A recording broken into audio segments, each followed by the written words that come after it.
Emil Elestianto Dardak atau yang dikenal dengan nama Emil Dardak. Lahir 20 Mei 1984. Pernah menjabat sebagai Bupati Trenggalek dan Wakil Gubernur Jawa Timur periode 2019 hingga 2024. Emil adalah anak dari Hermanto Dardak, Wakil Menteri Pekerjaan Umum periode 2010 hingga 2014. Emil pernah berkarir sebagai eksekutif muda dan seorang musisi. Bahkan Emil pernah debut dan merilis lagu pada tahun 2009 hingga 2010 bersaing dengan Vidi Aldiano dan Afgan. Di usianya yang ke-22 tahun, Emil menyelesaikan studi S3-nya dan memperoleh gelar doktor jurusan Ekonomi Pembangunan di Ritsumeikan Asia Pacific University, Jepang. Pada 2013, Emil menikahi aktris cantik yang terpaut usia 10 tahun, Arumi Bachsin. Meski menjadi politisi yang sukses, Emil dan Arumi masih sering makan di pinggir jalan.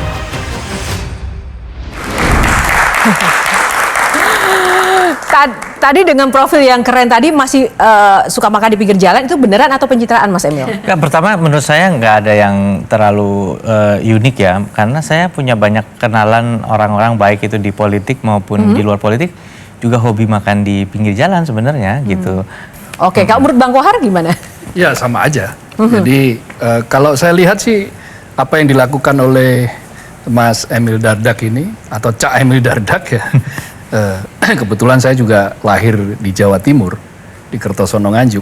Jadi ada kebiasaan kok, banyak tokoh-tokoh di Jawa Timur itu biasa itu makan pecel lele di daerah Jombang, atau makan sego tumpang di Kertosono, atau yang semuanya di pinggir jalan. Dan itu hal yang biasa saja, yang penting sedep kan gitu.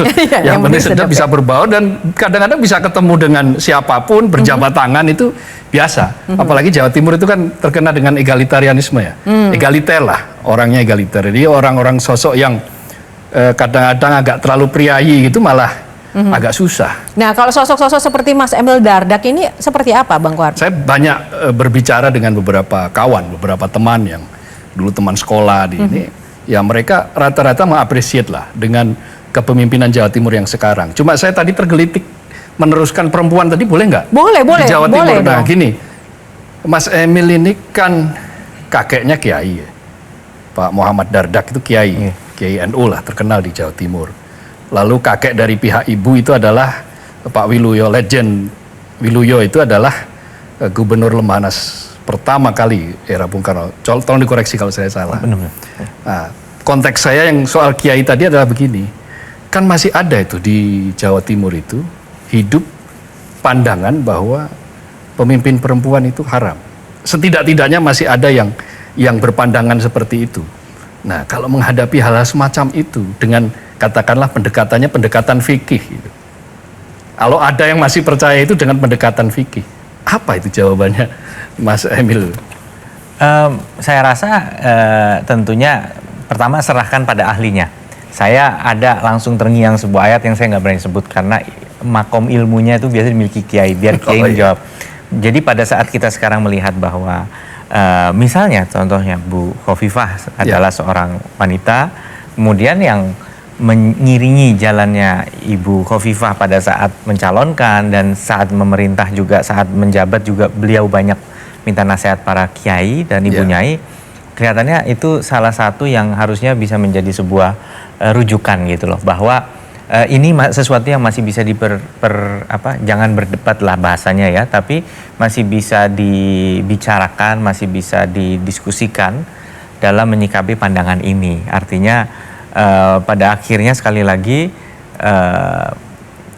masyarakat di Jawa Timur diberi kesempatan untuk mewujudkan apa yang mereka yakini dalam sebuah pilihan begitu, dan mereka punya kiai-kiai yang dijadikan panutan dalam membuat keputusan tersebut. Nah, kebetulan 3 calon sekarang perempuan semua. Nah, itu juga salah satunya. Itu juga benar-benar ini ya, pembuktian dari pertanyaan Bang Kohar tadi. Jawa Timur juga terbuka dengan pilihan itu, meskipun itu perempuan. Kalau Bang Jayadi Hanan?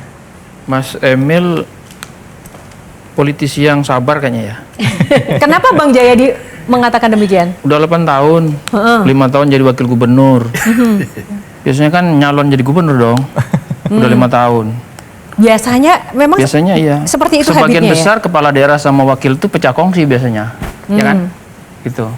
Nah, kenapa nggak berani nyalon gubernur di Jawa Timur? Takut nama Ibu Hovifah? Apa merasa masih muda? Apa gimana?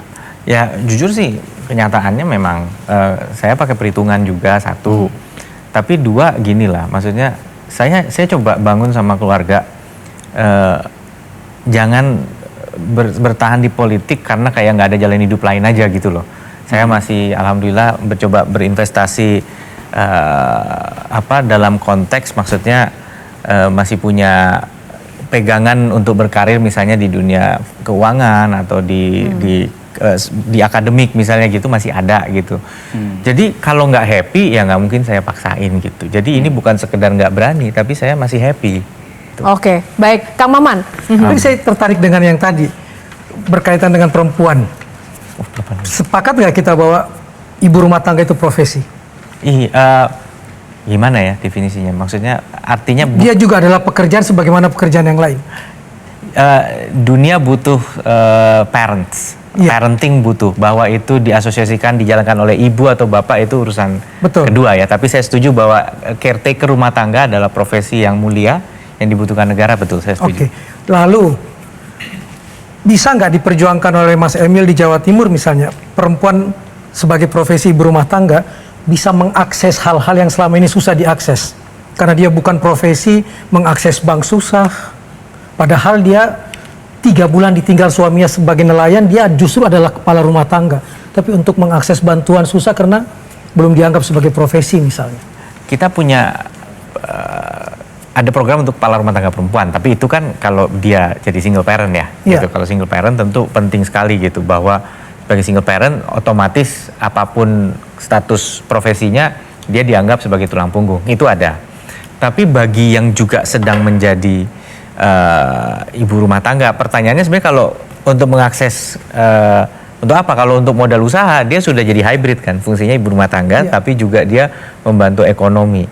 Ini yang saya temukan menarik banget dari mulai sejak saya riset S3 di Boyolali tahun 2005. Ternyata penggerak ekonomi di pedesaan tuh kaum perempuan. Betul. Dan yang paling keren tuh memang karena mereka nggak hitungan ya, nggak target hitungan gitu. Jadi apa aja dijalanin untuk membantu ekonomi keluarga. Jadi itu katanya. Jadi sehingga mereka nggak terlalu hitungan, pokoknya semua dijalanin. Itu yang membuat ekonomi di pedesaan hidup. Mereka yang ngangkut barang ke pasar, mereka yang trading di sana gitu. Jadi memang luar biasa sebenarnya peran kaum perempuan. Kalau memang mereka termarginalkan dalam segala akses, yaitu PR betul gitu. Itu kembali lagi tadi kepada apakah karena peraturannya yang satu mendiskriminasi atau justru peraturannya yang tidak bisa memberikan platform yang baik untuk membuka akses. Itu PR kita. Mudah-mudahan di Jawa Timur terjadi. Kenapa guru PAUD gajinya kecil? Karena itu pekerjaan perempuan dan bukan penghasilan utama, cuma penghasilan tambahan suami. Bisa nggak perspektif kita ubah? Harus dirubah, dan itu jangan pernah menyerah. Kalaupun langkah yang kita lakukan itu kelihatannya baby step.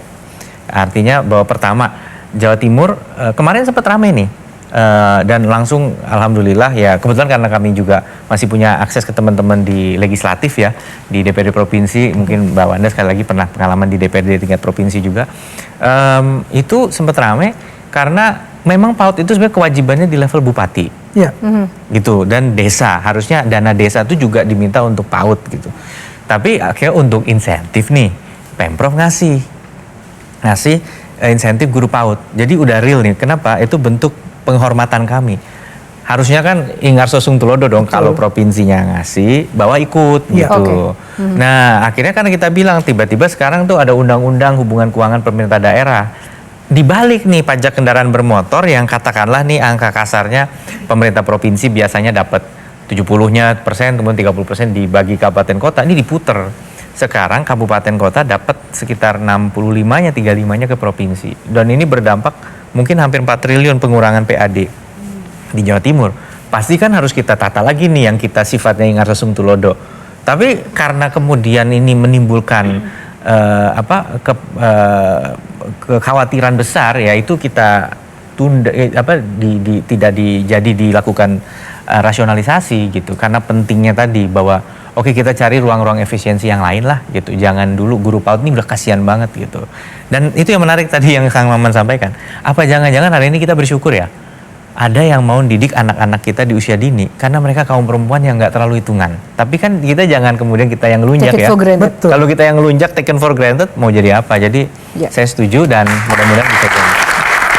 Ini menarik sekali Q&A malam ini, dan tolong wartakan kepada para perempuan dan ibu-ibu di rumah untuk menyaksikan episode kali ini ya, karena pembahasannya spesial perempuan ternyata. Siapapun penanyanya semua tertarik perempuan. Semuanya luar biasa loh. Perempuan loh. Iya. Ini spesial. Saya pikir akan bertanya tentang data-data, survei, tapi semuanya tentang perempuan. Menarik memang perempuan ini. Namun kita akan jeda dulu, sesaat lagi kami akan kembali karena setiap pertanyaan selalu ada jawaban.